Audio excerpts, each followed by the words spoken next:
Guys, प्यार ना तो मजहब देखता है ना ही सरहद। प्यार तो बस दो दिलों का मिलन है, हो जाता है तो हो जाता है। ऐसी एक लव स्टोरी है बिहार के सत्येंद्र और जर्मनी की लारिसा बेंज की, जो हाल ही में शादी के बंधन में बंधे हैं। दरअसल जर्मन महिला से शादी रचाने वाले सत्येंद्र कैंसर पर शोध करने के लिए स्वीडन गए थे और वहां स्किन कैंसर पर शोध कर रहे थे, जबकि लारिसा प्रोस्टेट कैंसर पर रिसर्च कर रही थी। इसी दौरान साल 2019 में वो दोनों करीब आए, उनके बीच बातें शुरू हुई और फिर प्यार हो गया। प्यार परवान चढ़ा तो दोनों ने शादी करने का मन बना लिया, लेकिन बीच में कोरोना काल के चलते शादी में देर हो गई। जब हालात ठीक हुए तो उन दोनों ने शादी कर ली। गाइस, बिहारी बाबू ने एक बार फिर से कमाल कर दिया। आपका इसके बारे में क्या ख्याल है कमेंट सेक्शन में जरूर लिखिएगा। और गाइस, स्टारलिंक इंटरनेट कंपनी के जरिए यूक्रेन में इंटरनेट देने वाले एलोन मस्क ने रशिया से डरने की बजाय उन्हें धमकी दे डाली। जी हाँ गाइस, अब ठीक सुन रहे हैं। एलोन मस्क ने कहा कि रूसी संगठनों को ब्लॉक करने का काम सिर्फ बंदूक की नोक पर ही किया जा सकता है, क्योंकि रशिया दूसरे किसी भी देश के दबाव में नहीं आने वाला और ना ही शांतिपूर्ण तरीके से मानने वाला है। दरअसल रशिया की तरफ से स्टारलिंक इंटरनेट सर्विस को यूक्रेन में लगातार ब्लॉक करने के लिए कहा जा रहा है, लेकिन एलोन मस्क ने यह कहा कि मैं डरने वालों में से नहीं हूं।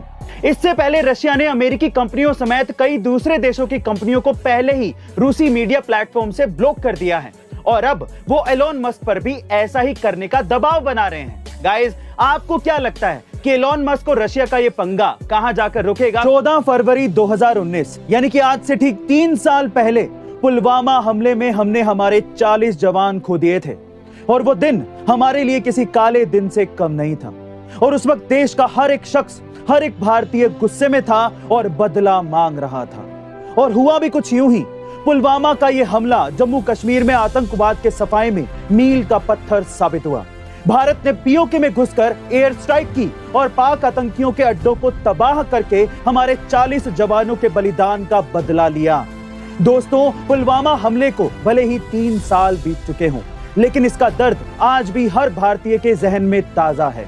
गाइस, भारतीय सरकार ने एक बार फिर से सर्जिकल स्ट्राइक की है, पर इस बार डिजिटल तरीके से। हुआ कुछ यूं कि 54 चाइनीज ऐप्स पर भारतीय सरकार ने बैन लगा दिया है। दरअसल इन 54 ऐप्स के जरिए चाइना भारतीय यूजर्स के पर्सनल डेटा को अपने लिए यूज नहीं कर रहा था, बल्कि दूसरे देशों में भी भेज रहा था। और इसी के चलते इंडिया के इलेक्ट्रॉनिक्स एंड आईटी डिपार्टमेंट को जल्द से जल्द इन ऐप्स पर बैन लगाना पड़ा। बैन हुए इन 54 ऐप्स की लिस्ट में टेंसेंट, अलीबाबा और गेमिंग फर्म नेटईज जैसी बड़ी चाइनीज कंपनियां शामिल हैं। कहा जा रहा है कि इनमें से कई ऐप्स 2020 में बैन हुए ऐप्स के नए अवतार हैं। गाइस, चाइना का इंटरनेट के जरिए लगातार इंडिया पर अटैक इंडिया के लिए बहुत बड़ी परेशानी बन सकता है। इसके बारे में आपका क्या ख्याल है कमेंट सेक्शन में जरूर लिखिएगा और ऐसे अमेजिंग वीडियोस के लिए शेयर, सब्सक्राइब एंड लाइक। अगली वीडियो में